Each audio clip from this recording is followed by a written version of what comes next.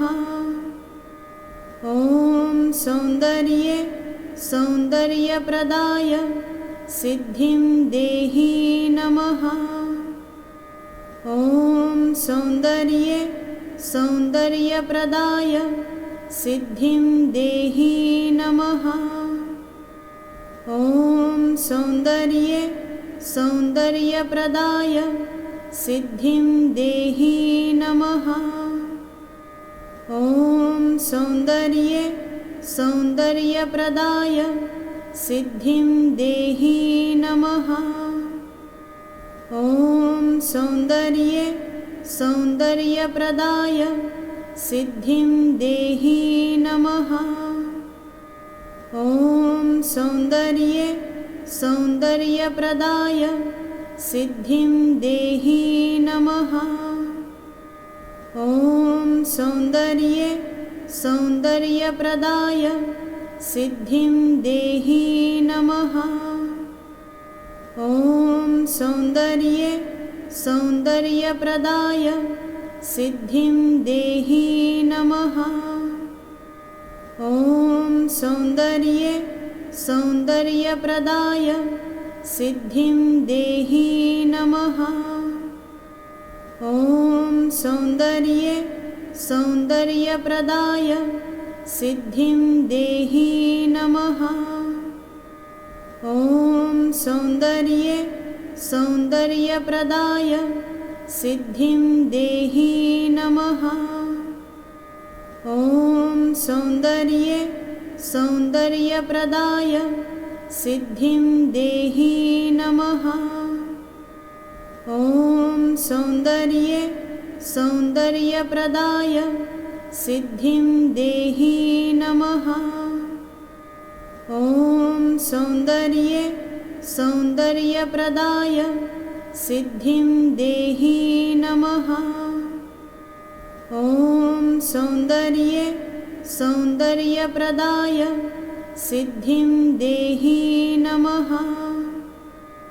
ॐ सौन्दर्ये सौन्दर्यप्रदाय सिद्धिं देहि नमः। ॐ सौन्दर्ये सौन्दर्यप्रदाय सिद्धिं देहि नमः। ॐ सौन्दर्ये सौन्दर्यप्रदाय सिद्धिं देहि नमः। ॐ सौन्दर्ये सौन्दर्यप्रदाय सिद्धिं देहि नमः। ॐ सौन्दर्ये सौन्दर्यप्रदाय सिद्धिं देहि नमः। ॐ सौन्दर्ये सौन्दर्यप्रदाय सिद्धिं देहि नमः। ॐ सौन्दर्ये सौन्दर्यप्रदाय सिद्धिं देहि नमः। ॐ सौन्दर्ये सौन्दर्यप्रदाय सिद्धिं देहि नमः। ॐ सौन्दर्ये सौन्दर्यप्रदाय सिद्धिं देहि नमः। ॐ सौन्दर्ये सौन्दर्यप्रदाय सिद्धिं देहि नमः। ॐ सौन्दर्ये सौन्दर्यप्रदाय सिद्धिं देहि नमः। ॐ सौन्दर्ये सौन्दर्यप्रदाय सिद्धिं देहि नमः। ॐ सौन्दर्ये सौन्दर्यप्रदाय सिद्धिं देहि नमः। ॐ सौन्दर्ये सौन्दर्यप्रदाय सिद्धिं देहि नमः। ॐ सौन्दर्ये सौन्दर्यप्रदाय सिद्धिं देहि नमः। ॐ सौन्दर्ये सौन्दर्यप्रदाय सिद्धिं देहि नमः। ॐ सौन्दर्ये सौन्दर्यप्रदाय सिद्धिं देहि नमः। ॐ सौन्दर्ये सौन्दर्यप्रदाय सिद्धिं देहि नमः। ॐ सौन्दर्ये सौन्दर्यप्रदाय सिद्धिं देहि नमः। ॐ सौन्दर्ये सौन्दर्यप्रदाय सिद्धिं देहि नमः। चैनल को शेयर करें, सब्सक्राइब करें, नए पोस्ट पाने के लिए बेल आइकन दबाएं। धन्यवाद।